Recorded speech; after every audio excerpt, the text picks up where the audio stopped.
Train के AC compartment में मेरे सामने की सीट पर बैठी लड़की ने मुझसे पूछा, हेलो, क्या आपके पास इस मोबाइल की सिम निकालने की पिन है? उसने अपने बैग से एक फ़ोन निकाला। वह नया सिम कार्ड उसमें डालना चाहती थी, लेकिन सिम स्लॉट खोलने के लिए पिन की ज़रूरत पड़ती है जो उसके पास नहीं थी। मैंने हाँ में गर्दन हिलाई और अपने क्रॉस बैग से पिन निकाल कर लड़की को दे दी। लड़की ने थैंक्स कहते हुए पिन ले ली और सिम कार्ड डालकर पिन मुझे वापस कर दी। थोड़ी देर बाद वो फिर से इधर उधर ताकने लगी। मुझसे रहा नहीं गया। मैंने पूछ लिया, कोई परेशानी? वो बोली, सिम स्टार्ट नहीं हो रही है। मैंने मोबाइल मांगा, उसने दिया। मैंने उससे कहा कि सिम अभी एक्टिवेट नहीं हुई है, थोड़ी देर में हो जाएगी। एक्टिवेट होने के बाद आईडी वेरिफिकेशन होगा, उसके बाद आप इसे इस्तेमाल कर सकेंगी। लड़की ने पूछा, आईडी वेरिफिकेशन क्यों? मैंने कहा, आजकल सिम वेरिफिकेशन के बाद एक्टिव होती हैं। जिस नाम से यह सिम उठाई गई है उसका ब्यौरा पूछा जाएगा, बता देना। लड़की बुदबुदाई, ओहो। मैंने दिलासा देते हुए कहा, इसमें कोई परेशानी की बात नहीं है।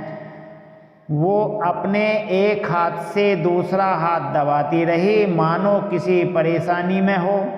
मैंने फिर विनम्रता से कहा, आपको कहीं कॉल करना हो तो मेरा मोबाइल इस्तेमाल कर लीजिए। लड़की ने कहा, जी फिलहाल नहीं, थैंक्स, लेकिन ये सिम किस नाम से खरीदी गई है मुझे नहीं पता। मैंने कहा, एक बार एक्टिव होने दीजिए, जिसने आपको सिम दी है उसी के नाम की होगी। उसने कहा, ओके, कोशिश करते हैं।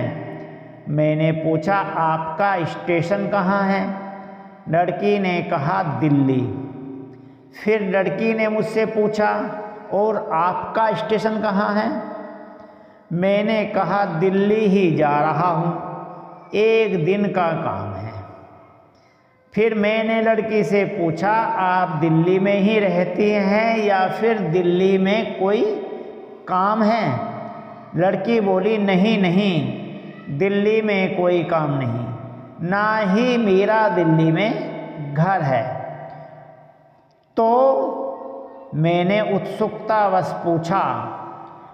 लड़की बोली, दरअसल ये दूसरी ट्रेन है जिसमें आज मैं हूँ और दिल्ली से तीसरी गाड़ी पकड़नी है, फिर हमेशा के लिए आज़ाद। लेकिन किस तरह की कैद से?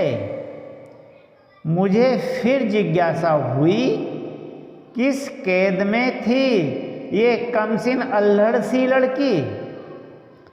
लड़की बोली, उसी कैद में थी जिसमें हर लड़की होती है, जहां घर वाले कहें शादी कर लो, जब जैसा कहें वैसा करो। मैं घर से भाग चुकी हूँ। मुझे ताज्जुब हुआ, मगर अपने ताज्जुब को छिपाते हुए मैंने हंसते हुए पूछा, अकेली भाग रही हो आप? आपके साथ कोई नज़र नहीं आ रहा? वो बोली, अकेली नहीं, साथ में है कोई। मैंने पूछा, कौन? मेरे प्रश्न खत्म नहीं हो रहे थे।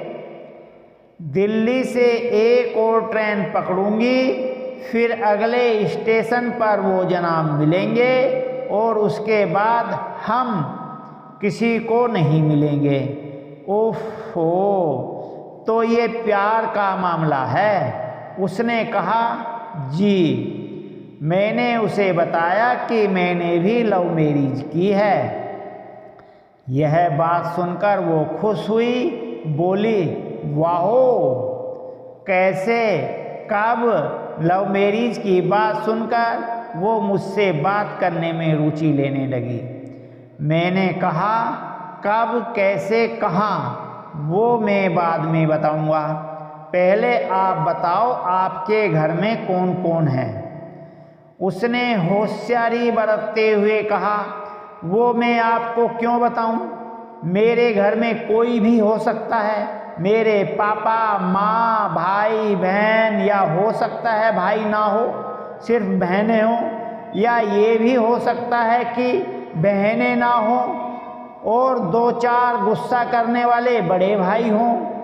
मतलब मैं आपका नाम भी नहीं पूछ सकता। मैंने काउंटर मारा।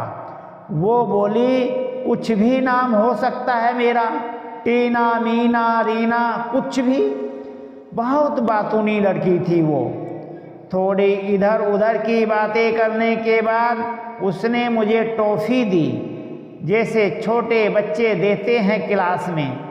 बोली, आज मेरा बर्थडे है।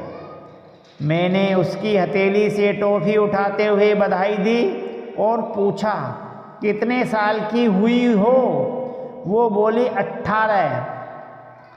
मैंने कहा, मतलब भागकर शादी करने की कानूनी उम्र हो गई आपकी। वो हंसी।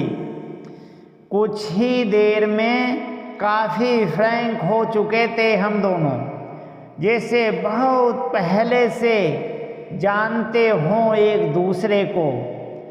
मैंने उसे बताया कि मेरी उम्र 35 साल है, यानी 17 साल बड़ा हूँ। उसने चुटकी लेते हुए कहा, लग तो नहीं रहे हो। मैं मुस्कुरा दिया। मैंने उससे पूछा, तुम घर से भागकर आई हो? तुम्हारे चेहरे पर चिंता के निशान जरा भी नहीं हैं। इतनी बेफिक्री मैंने पहली बार देखी। खुद की तारीफ सुनकर वो खुश हुई। बोली, मुझे उन जनाब ने, मेरे लवर ने पहले ही समझा दिया था कि जब घर से निकलो तो बिल्कुल बिंदास रहना, घर वालों के बारे में बिल्कुल मत सोचना, बिल्कुल अपना मूड खराब मत करना, सिर्फ मेरे और हम दोनों के बारे में सोचना।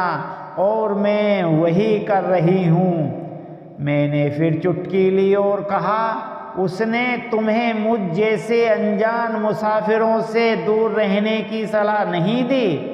उसने हंसकर जवाब दिया, नहीं, शायद वो भूल गया होगा ये बताना। मैंने उसके प्रेमी की तारीफ करते हुए कहा, वैसे बॉयफ्रेंड तुम्हारा काफ़ी टैलेंटेड है। उसने किसी तरह से तुम्हें अकेले रवाना किया, नई सिम, नया मोबाइल दिया ताकि किसी को भनक तक ना लगे। Very talented boy. लड़की ने हामी भरी। बोली, बहुत टैलेंटेड है वो, उसके जैसा कोई नहीं। मैंने बताया कि मेरी शादी को 10 साल हुए, एक बेटी है 8 साल की और एक बेटा है 1 साल का। यह देखो उनकी तस्वीर। मेरे फ़ोन पर बच्चों की तस्वीर देखकर उसके मुंह से निकल गया, सो क्वीट। मैंने उसे बताया कि ये जब पैदा हुई तब मैं कुवैत में था, एक पेट्रो कंपनी में बहुत अच्छी जॉब थी मेरी, बहुत अच्छी सैलरी थी। कुछ महीनों बाद मैंने वो जॉब छोड़ दी और अपने ही कस्बे में काम करने लगा। लड़की ने पूछा, जॉब क्यों छोड़ी? मैंने कहा, बच्चे को पहली बार गोद में उठाया तो ऐसा लगा जैसे मेरी दुनिया मेरे हाथों में है। 30 दिन की छुट्टी घर पर आया था, वापस जाना था लेकिन जा ना सका। इधर बच्चे का बचपन खर्च होता रहे, उधर मैं पूरी दुनिया कमा लूँ तब भी घाटे का सौदा है। मेरी 2 टके की नौकरी, बचपन उसका लाखों का। लड़की ने पूछा, क्या बीवी बच्चों को साथ नहीं रख सकते थे? मैंने कहा, रख सकते थे, पर उस वक्त ये मुमकिन नहीं था। मुझे दोनों में से एक को चुनना था, आलीशान रहन सहन के साथ नौकरी या फिर परिवार। मैंने परिवार चुना। अपनी बेटी को बड़ा होता देखने के लिए मैं कुवैत गया था, लेकिन अपना इस्तीफा देकर लौट आया। लड़की ने कहा, वेरी इम्प्रेसिव। मैं मुस्कुराकर खिड़की की तरफ देखने लगा। लड़की ने पूछा, अच्छा, आपने तो लव मैरिज की थी न, फिर आप भागकर कहाँ गए, कैसे रहे और कैसे गुजरा वो वक्त? उसके हर सवाल और हर बात में मुझे महसूस हो रहा था कि ये लड़की लड़कपन के शिकार पर है, बिल्कुल नासमझ और मासूम छोटी बहन सी। मैंने उसे बताया कि हमने भागकर शादी नहीं की और ये भी है कि उसके पापा ने मुझे पहली नज़र में सख्ती से रिजेक्ट कर दिया था। उन्होंने आपको रिजेक्ट क्यों किया? लड़की ने पूछा। मैंने कहा, रिजेक्ट का कुछ भी कारण हो सकता है। मेरी जाति, मेरा काम, घर परिवार। बिल्कुल सही। लड़की ने सहमति दर्ज कराई और आगे पूछा, फिर आपने क्या किया? मैंने कहा, मैंने कुछ नहीं किया। उसके पिता ने रिजेक्ट कर दिया। वहीं से मैंने अपने बारे में अलग से सोचना शुरू कर दिया था। खुशबू ने मुझसे कहा कि भाग चलते हैं। मेरी वाइफ का नाम खुशबू है। मैंने 2 टूक मना कर दिया। वो 2 दिन तक लगातार जोर देती रही कि भाग चलते हैं। मैं मना करता रहा। मैंने उसे समझाया कि भागने वाले जोड़े में लड़के की इज्जत पर कोई फर्क नहीं पड़ता, जबकि लड़की के बारे में पूरे कुल की इज्जत धुल जाती है। भागने वाला लड़का उसके दोस्तों में हीरो माना जाता है, लेकिन उसके विपरीत जो लड़की प्रेमी संग भाग रही है वो उल्टा कहलाती है। मोहल्ले के लड़के उसे चालू कहते हैं। बुराइयों के तमाम शब्दकोश लड़की के लिए इस्तेमाल किए जाते हैं। भागने वाली लड़की आगे चलकर 60 साल की वृद्धा भी हो जाएगी, तब भी जवानी में किए गए उस कांड का कलंक उसके माथे पर से नहीं मिटता। मैं मानता हूँ कि लड़का लड़की को तोलने का यह दोहरा मापदंड गलत है, लेकिन हमारे समाज में है तो यही। मैं मानता हूँ कि ये नज़रिया गलत है, मगर क्या करें, सामाजिक नज़रिया तो यही है। वो अपने नीचे का होठ दांतों तले पीसने लगी। उसने पानी की बोतल का ढक्कन खोलकर एक घूंट पिया। देखो कहानी में आगे क्या होता है, और कहानी को लाइक कर दीजिए। चैनल पर नए हैं तो सब्सक्राइब कर दीजिए और कहानी को पूरा वॉच कीजिए। मैंने कहा, अगर मैं उस दिन उसे भगा कर ले जाता तो भी उसकी माँ तो शायद कई दिनों तक पानी भी ना पीती। इसलिए मेरी हिम्मत ना हुई कि ऐसा काम करूं। मैं जिससे प्रेम करूं उसके माँ बाप मेरे माँ बाप के समान ही हैं, चाहे शादी हो या ना हो। कुछ पल के लिए वो सोच में पड़ गई, लेकिन मेरे बारे में और अधिक जानना चाहती थी। उसने पूछा, फिर आपकी शादी कैसे हुई? मैंने बताया कि खुशबू की सगाई कहीं कर दी गई थी। धीरे धीरे सब कुछ नॉर्मल होने लगा था। खुशबू और उसकी मंगेतर की बातें भी होने लगी थी फोन पर, लेकिन जैसे जैसे शादी नज़दीक आने लगी उन लोगों की डिमांड बढ़ने लगी। लड़की ने पूछा, डिमांड का क्या मतलब है? मैंने कहा, डिमांड का मतलब है दहेज। एक यही मतलब होता है डिमांड का। परिवार में सबको सोने से बने तोहफे दो, दूल्हे को लग्जरी कार चाहिए, सास और ननंद को नेकलेस दो, वगैरह वगैरह।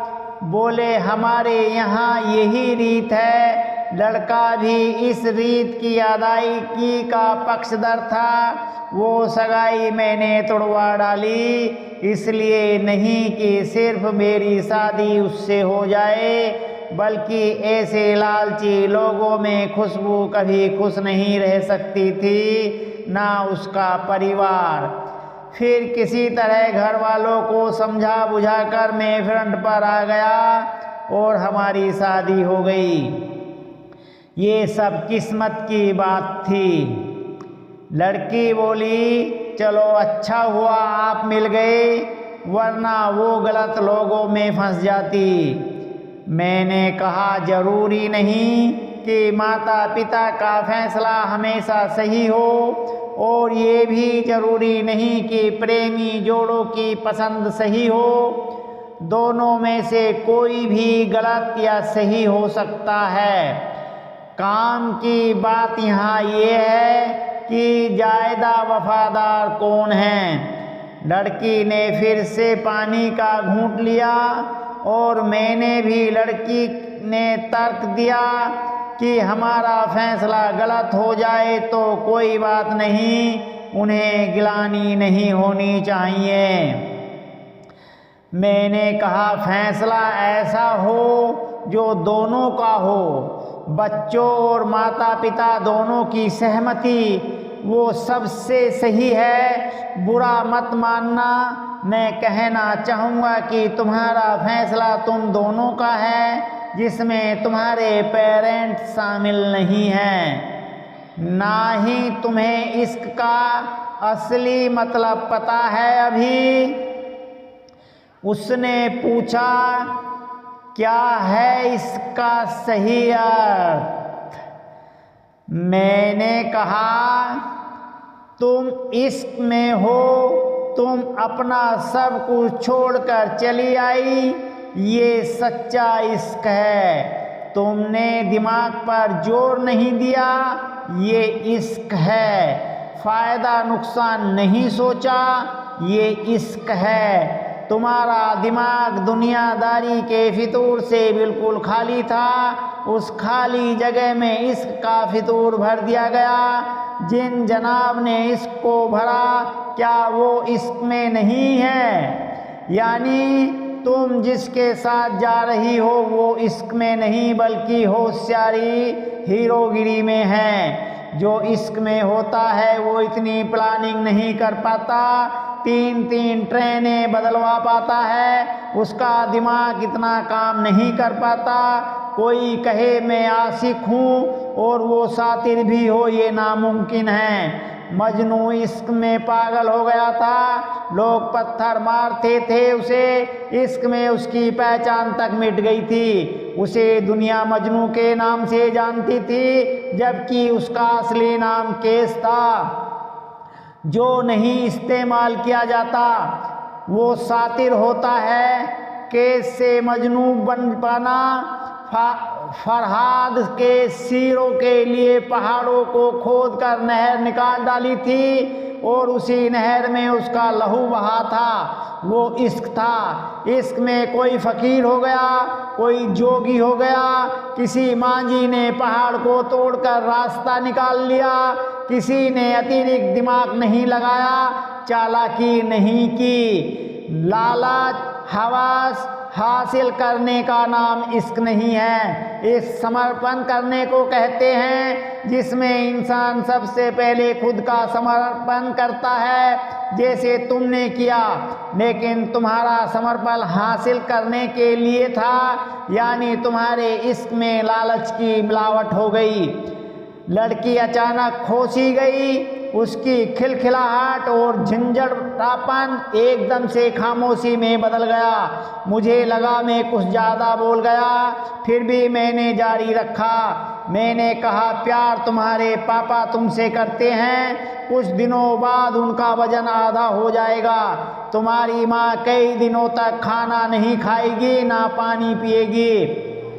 जबकि आपको अपने आशिक को आजमा कर देख लेना था। ना तो उसकी सेहत पर फर्क पड़ता, ना दिमाग पर। वो अक्लमंद है, अपने लिए अच्छा सोच लेता है।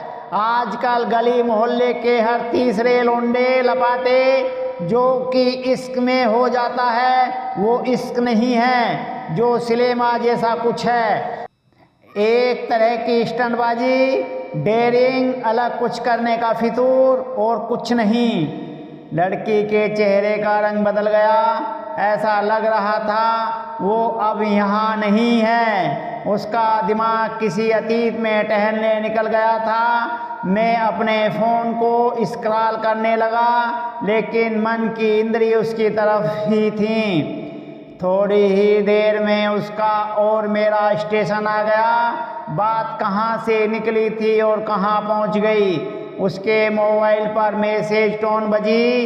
देखा सिम एक्टिव हो चुकी थी। उसने चुपचाप बैग में से आगे का टिकट निकाला और फाड़ दिया। मुझसे कहा, एक कॉल करना है। मैंने मोबाइल दिया। उसने नंबर डायल करके कहा, सॉरी पापा। मैं सिसक कर रोने लगी। सामने से पिता भी फ़ोन पर बेटी को संभालने की कोशिश करने लगे और उसने कहा, पिताजी आप बिल्कुल चिंता मत कीजिए, मैं घर आ रही हूँ। दोनों तरफ से भावनाओं का सागर उमड़ पड़ा। आप ट्रेन से उतरे। उसने फिर से पिन मांगी। मैंने पिन दी। उसने मोबाइल से सिम निकाल कर तोड़ दी और पिन मुझे वापस कर दी। देश की सभी बेटियों को समर्पित ये मेरा दावा है, वादा नहीं। माता पिता से ज़्यादा तुम्हें दुनिया में कोई प्यार नहीं करता। दोस्तों, कहानी को लाइक कर दीजिए, चैनल को सब्सक्राइब कर दीजिए।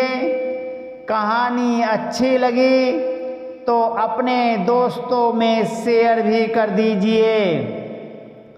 कहानी को लाइक करना ना भूलिए।